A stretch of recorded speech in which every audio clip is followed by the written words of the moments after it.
This is Audiobook Warriors. AW presents an unabridged recording of Manacled by Senlinyu, narrated by Juliane Wolf and directed by Brunner Opal. And now for chapter 20 of Manacled by Senlinyu.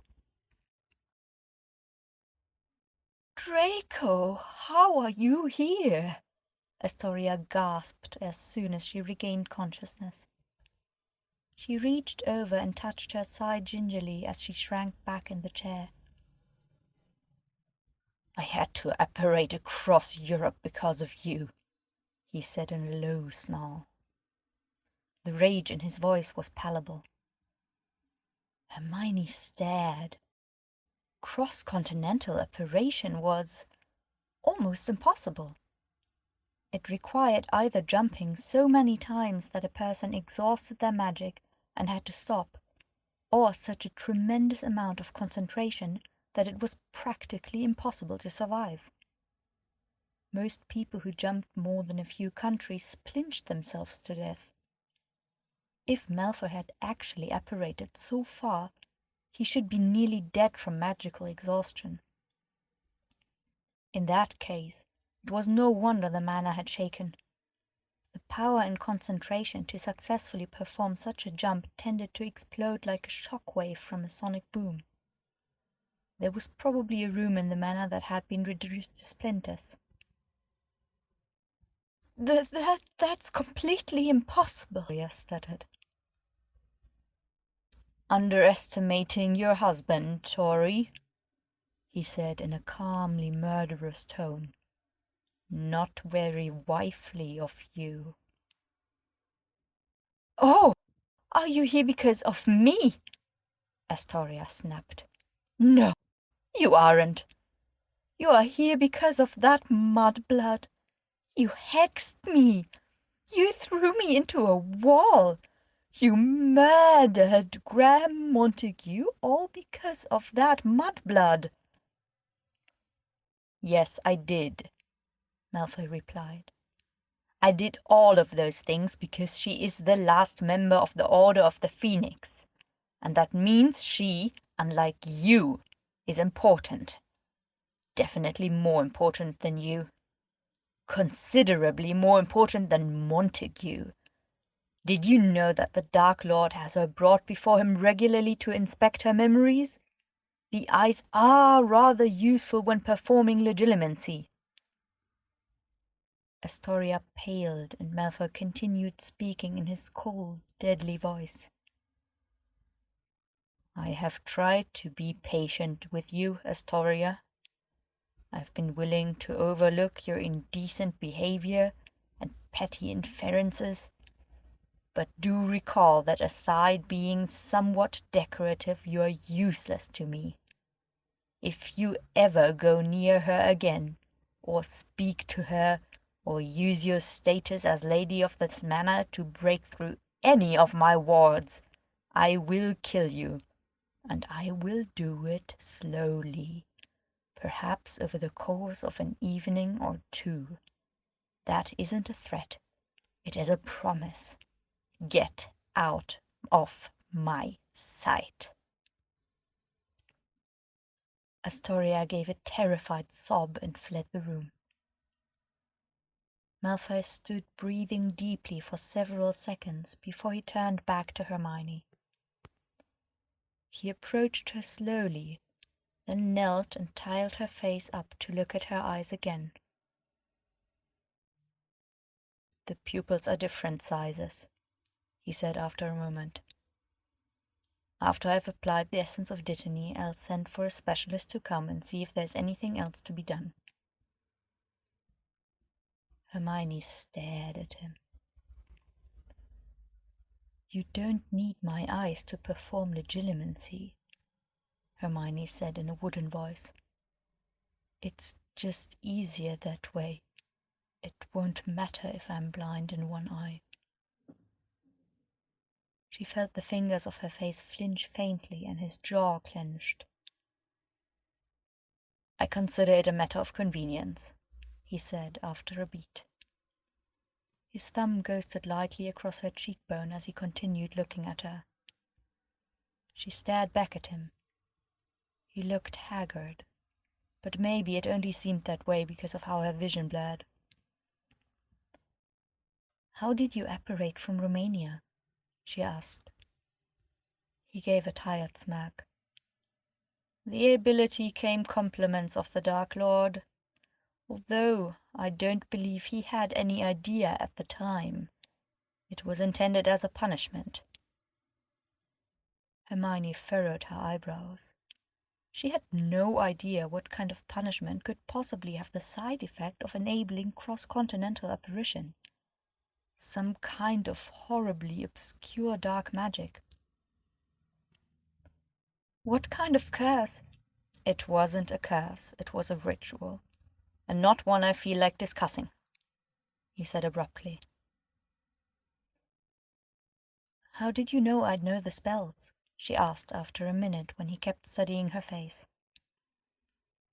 "You were a healer," he said with a faint shrug.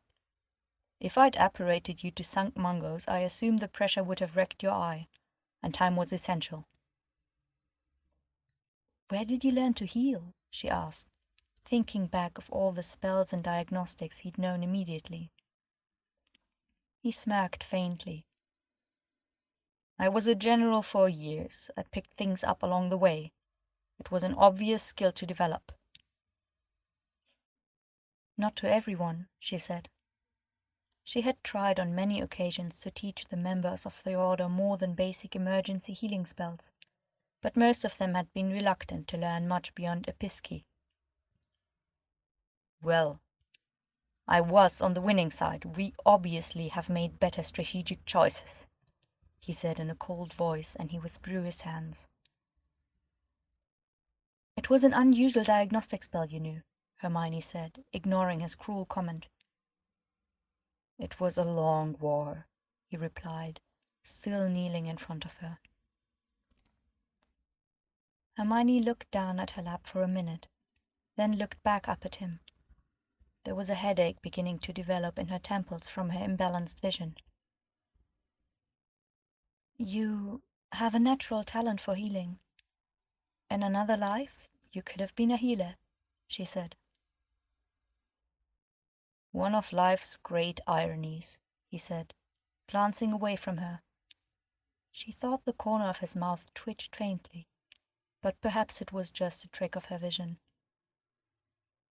"I suppose it is," Hermione said, looking at her hands again. Her fingertips were slightly stained with blood. So were his. There was a crack. Topsy appeared with a small vial of essence of dittany, which she handed to Malfoy.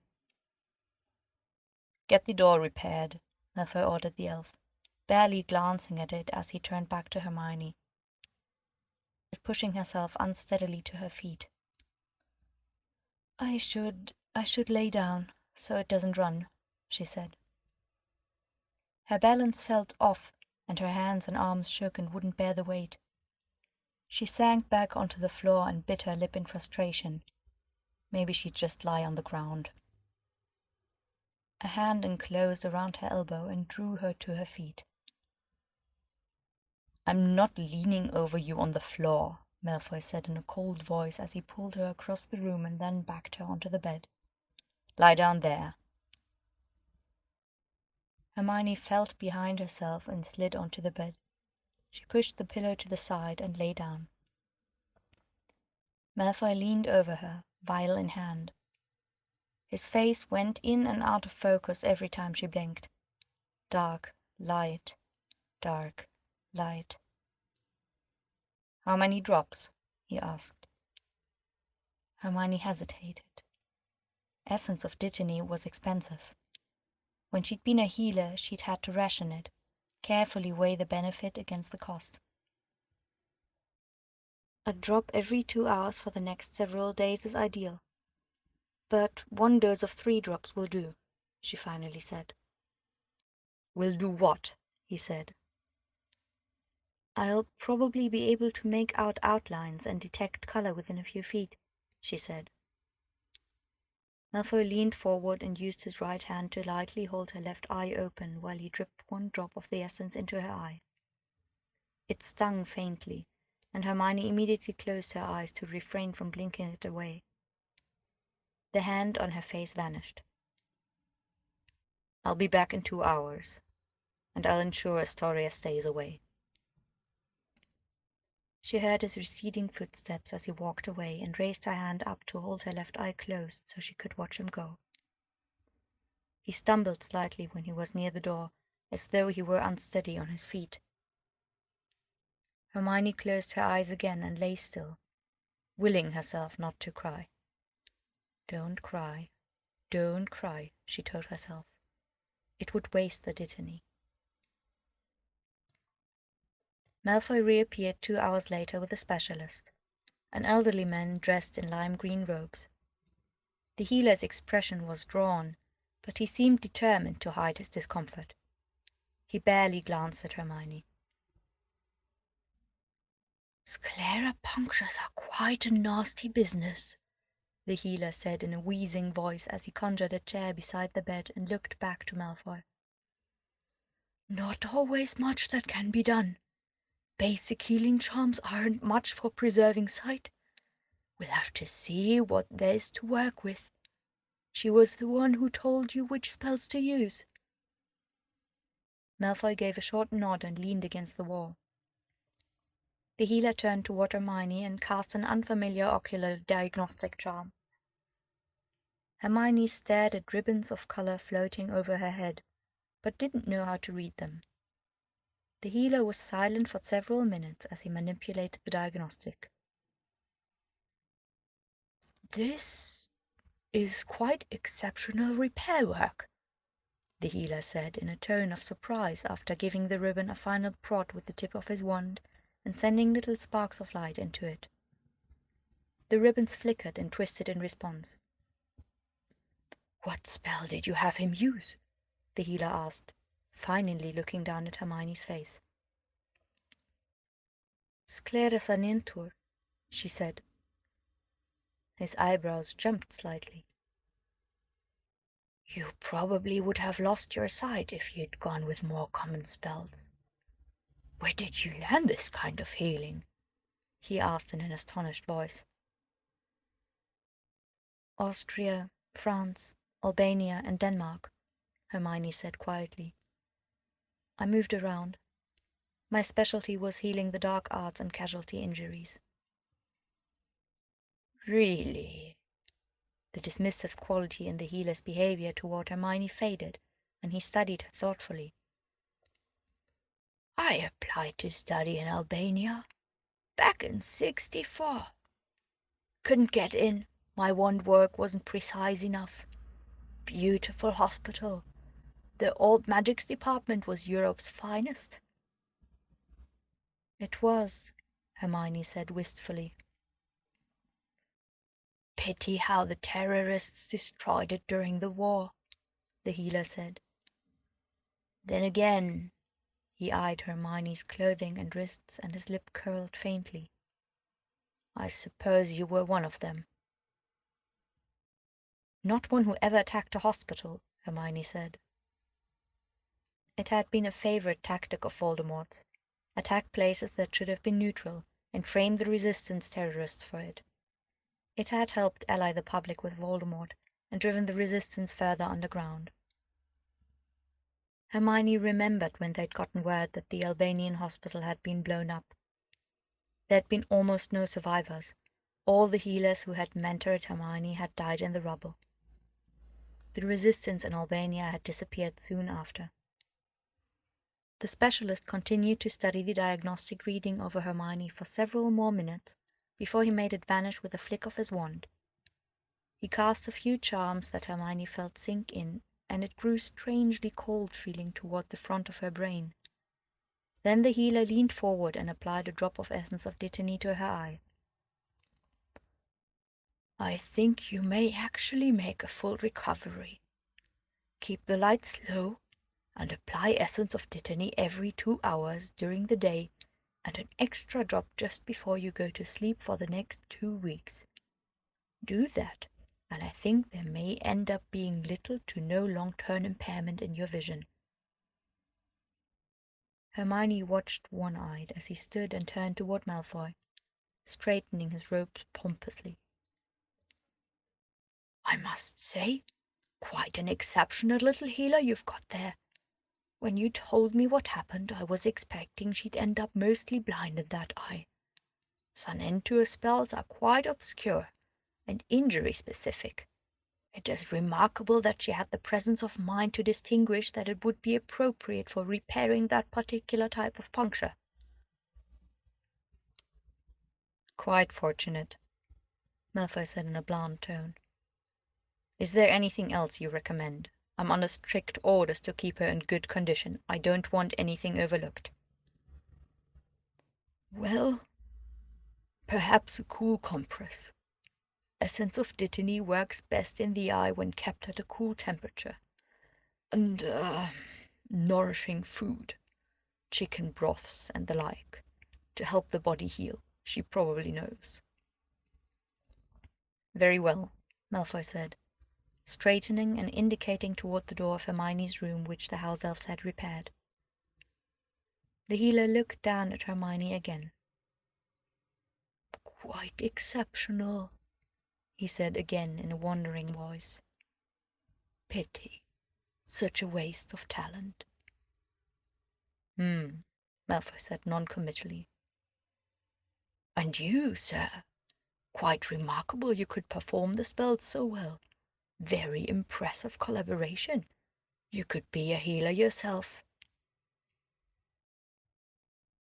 "So I keep being told," Malfoy said with an insincere smile.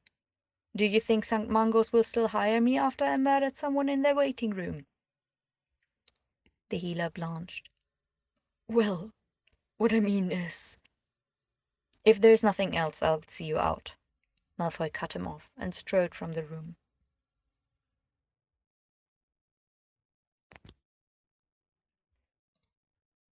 Hermione spent most of the next several days in bed. A house elf arrived every 2 hours with a vial of essence of dittany, watched her as she applied a drop to her eye, and then popped away again. After 4 days, her vision within an arm's length was mostly recovered, but beyond that radius, things became blurry and it hurt to try to focus. Malfoy did not appear again, but Hermione thought she heard his footsteps in the hallway. Then Healer Stroud came. "You've had a rather unfortunate month here," Stroud said, conjuring a medical table and waiting for Hermione to approach. Hermione said nothing as she went over and seated herself on the edge of it. Stroud pulled a vial of Veritaserum out, and Hermione opened her mouth and accepted the drop on her tongue. Stroud cast the general diagnostic on Hermione, and they both studied it. Hermione's eye was doing better. Her sodium levels were normal. Her cortisol levels were extremely high. They were always high, but there was a marked spike in them. Stroud sighed and wrote something in Hermione's file before casting a pregnancy detection charm. Hermione already knew what the result of the charm would be. She stared pointedly at the wall. Her imbalanced vision meant she couldn't make out the numbers anymore, or even the hands, unless she closed her left eye. There was a long silence. So long that Hermione finally looked back and found Healer Stroud had cast a more detailed diagnostic of Hermione's reproductive system. Hermione couldn't make out all the readings clearly, but she recognized enough to know that there was nothing unusual in it. She glanced up at Healer Stroud's face. It was blurred, but Hermione could still make out the familiar tensed irritation around the woman's mouth as she manipulated the diagnostic with her wand.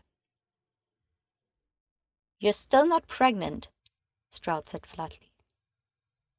The words were both an accusation and a condemnation.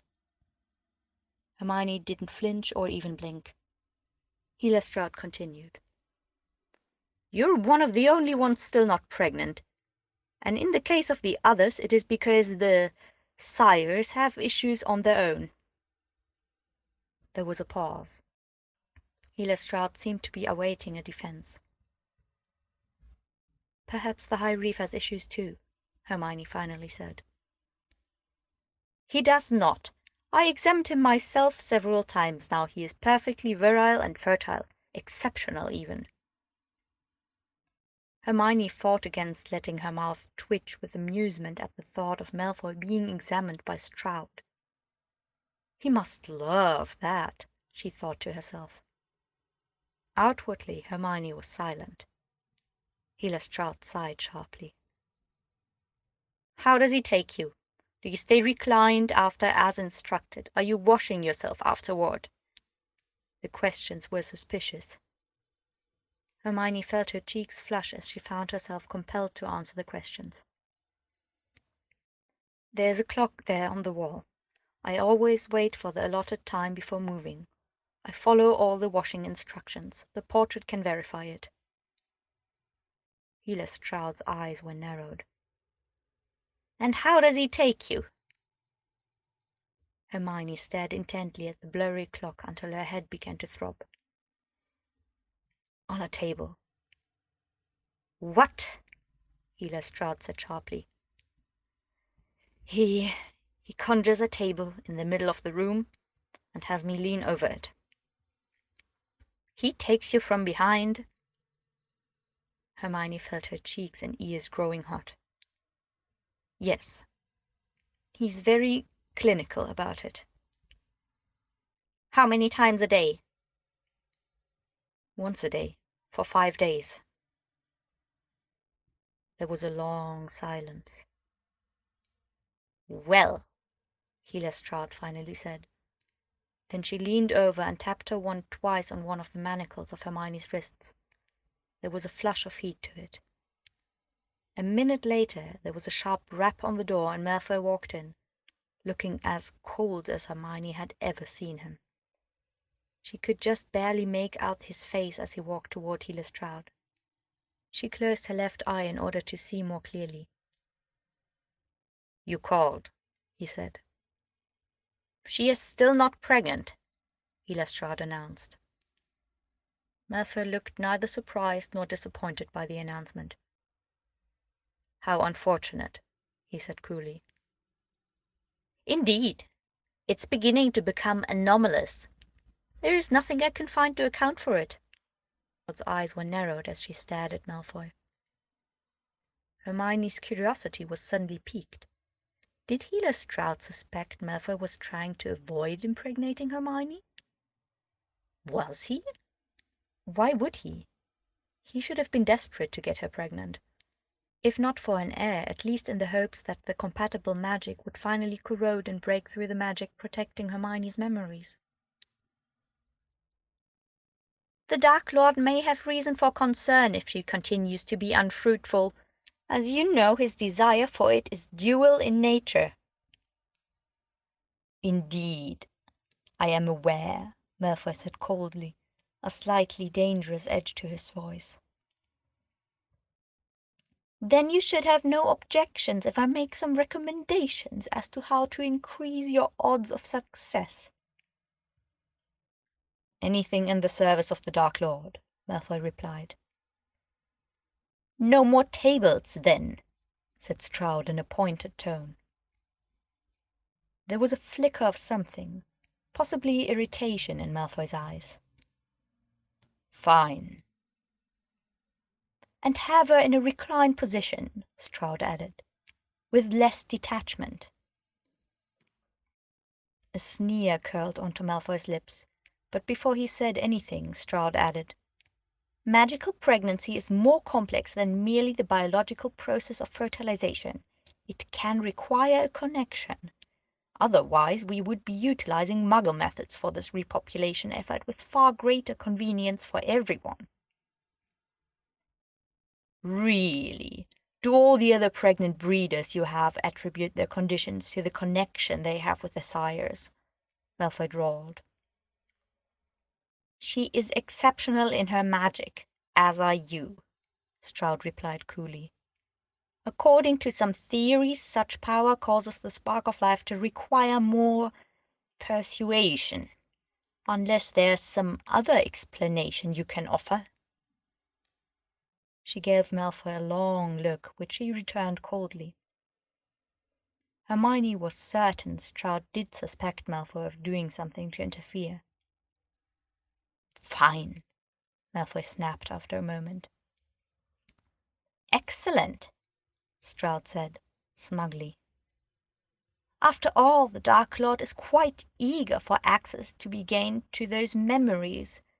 If the conception efforts continue to fail, we might find ourselves obligated to consider other sires." "I was under the impression that using magical pregnancy to unlock the memories necessitated that the father be the legilimens, or it may result in a miscarriage," Malfoy said in a lightly cutting tone. "That is true. The magic-genetic familiarity is important. However, it wouldn't necessarily need to be a parental familiarity. Half-siblings, for example, could be another option. I have heard rumors that your father may be recalled to Britain." Hermione felt herself wobble and her throat contracted as though she were going to be sick. Malfoy's expression didn't flicker, but he paled, visibly, even in Hermione's blurred vision. Healer Stroud continued, and there was a taunting quality to her voice. "I haven't mentioned the option to the Dark Lord yet, but I know how eager he is for progress. It would be a disappointment for me to have to recommend it. As a scientist, I must admit I'm particularly curious to see the progeny from two such uniquely powerful individuals, but my first loyalty is to the Dark Lord. So if this particular pairing is still unfruitful after 6 months, I feel I have no other option but to offer an alternative solution." "Of course," Malfoy said, his tone calm but with an edge to it that Hermione recognized as fury. "Was there anything else?" "Nothing else, High Reeve. Thank you for your time," Healer Stroud said. Malfoy turned on his heel and vanished through the doorway.